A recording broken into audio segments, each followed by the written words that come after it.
When you think about the benefits of young athletes participating in team sports, maybe you start with the benefits to the developing brain and body, and how the movement and the exercise helps that growth and development. And then maybe you think about the feel-good brain chemical release and the emotional regulation that comes with playing sports. And then there's leadership and the other skills that young athletes can build up, like teamwork and camaraderie and problem solving. Well, in addition to all of those traditional benefits of playing team sports, recent cutting-edge research indicates that playing team sports can actually heal the brain of a young athlete that's been impacted by trauma. Yes, you can heal trauma with sports. The natural elements of sports, the pattern, repetitive, and rhythmic activities, the opportunities for young athletes to build healthy relationships with their teammates and their coaches can actually be healing to the brain. Now, the brain is only about 1/3 developed at birth. The rest of the brain forms over the next up to 30 years based on that individual's experiences and relationships. Every situation that a person finds themselves in, all the communication and connection they have with those around them are actually contributing to the development and the structure of the brain. So all of those relationships and those experiences are actually impacting the brain wiring, the neural pathways, the memory imprint, and also the emotional regulation. Our biography becomes our biology. For some children, they experience positive childhood experiences where they feel safe and connected, where the people, the adults, and the others around them are attuned to who they are and what they need, and are able to connect and communicate with them in healthy and nurturing ways. And those positive childhood experiences will form the brain in a certain way. For other children, they have perhaps more stressful, maybe even adverse childhood experiences where they did not feel safe and connected, where the adults and the others around them were not attuned to who they are and what they needed, and the connection and the communication was not necessarily healthy and nurturing, perhaps even toxic and traumatic. And those adverse childhood experiences are going to form the brain in a different way. And it's the formation of the brain, the development and foundation of that brain that actually impacts how a young athlete thinks, how they feel, and how they behave. Back in the 90s, they did some very impactful research called the Adverse Childhood Experiences Survey. And they actually surveyed thousands of adults and asked them about their childhood experiences, and they had 10 different types of childhood trauma. And the research study suggested a very strong correlation between childhood trauma and health throughout the lifetime, both physical health and mental health. And so all of those adverse experiences are forming the brain in a different way and actually impacting health as adults. Now, that original study has been replicated thousands of times with similar results. They've actually expanded the number and types of trauma, but again, very conclusive that what we experience as children actually impacts us as adults. Now, brain researchers use an amazing technology where they can actually do with fMRI and PET scans, actually take a look at pictures of the brain. And they take pictures and look at the brain at different intervals, especially for young athletes and other children, to see how the experience and relationships are impacting the development and the functioning of the brain. And so it's all about focusing on the attunement. And when brain researchers look at the picture of a brain, they can actually brain map and pick out the specific regions of the brain that have been impacted by the adversity or trauma. They call those areas, according to researchers, either underdeveloped or wounded or injured. And so the idea is that as sports coaches and sports parents and volunteers within sports, the sports environment, you can be much more intentional in how you communicate with children and how you experience the situations of sports and the competition of sports when we now realize that the brain can be changed. And current relationships and current experiences can actually heal the brain. So when brain researchers look at those pictures of the brain and map out the picture and actually pinpoint the areas of the brain that have been impacted by trauma, many times for the developing brain, those areas are the areas that deal with attachment. Now, attachment for a young athlete, if a young athlete has attachment issues, that's going to cause some challenges in connecting with their teammates and their coaches.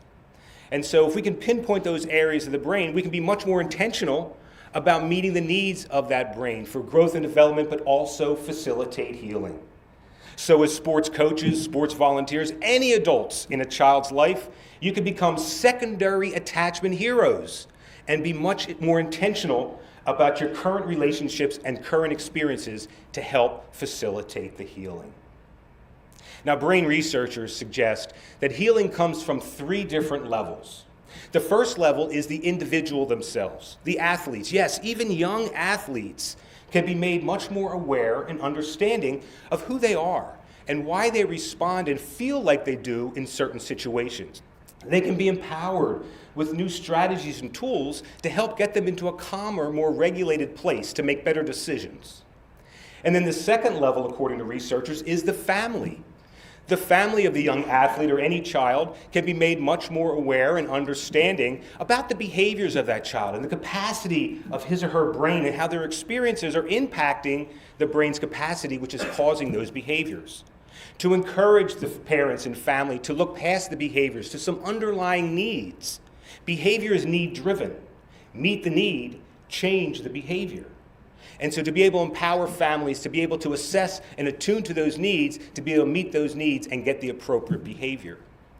And then according to researchers, the third level for healing is the community.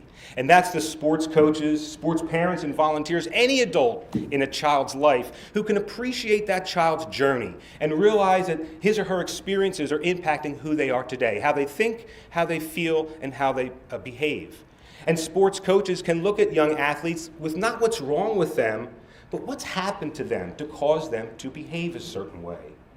And then coaches and volunteers and other adults can be empowered with new sports brain tools to integrate into training and competition. Now, I've worked with a lot of different athletes at a lot of different levels and families and sports programs. And several years ago, I worked with a family whose son Darren was 9 years old at the time. And Darren was having a difficult time connecting with his teammates and his coaches.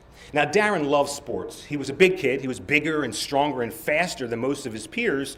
And with both of his parents being former athletes, it was just natural for Darren to join sports and enjoy the benefits of sports.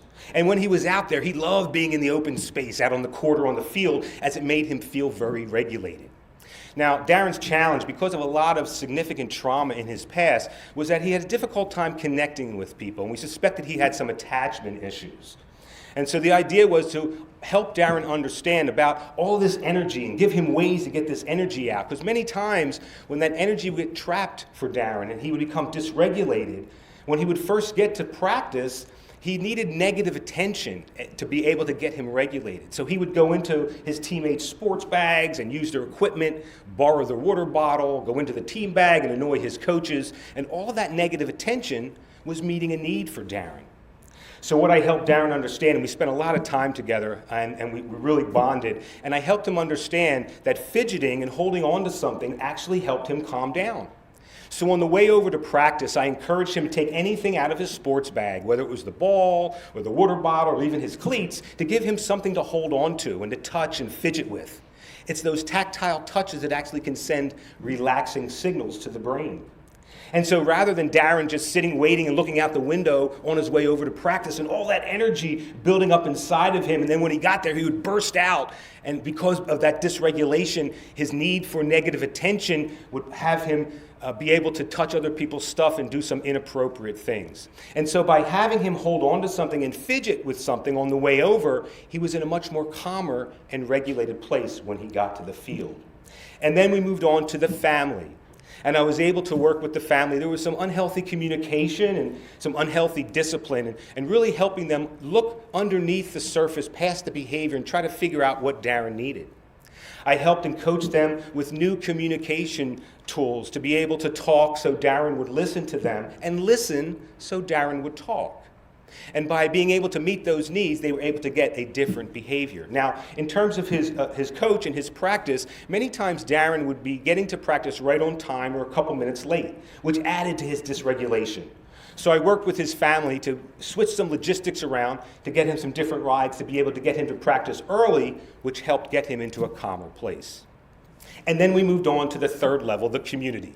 And I was able to work with the sports coaches, and his coaches came up with an amazing strategy. And they put Darren in charge of setting up the field the first thing he got there at practice. Darren was very proud of that responsibility. And on the way over, he was very focused on what he needed to do. And then when he got there, the coach would explain to him how they wanted the field set up, perhaps even draw a picture if it was more complicated. And then he got to go into the equipment bag and grab the balls and the cones and set up the field. And for that initial 10 or 15 minutes, he got some energy out and he got to touch stuff. And he loved being able to set up the field, and he was much calmer and more regulated when he rejoined the team. The brain is a social organ. Healthy relationships are healing. As sports coaches, sports parents, any adult in a child's life, we can be much more intentional with integrating healthy communication, sports brain tools, brain training, brain warm-ups, to not only meet the needs of growth and development and help athletes reach peak performance, but also facilitate their healing. Change the brain, change the game. You can heal trauma with sports. Thank you.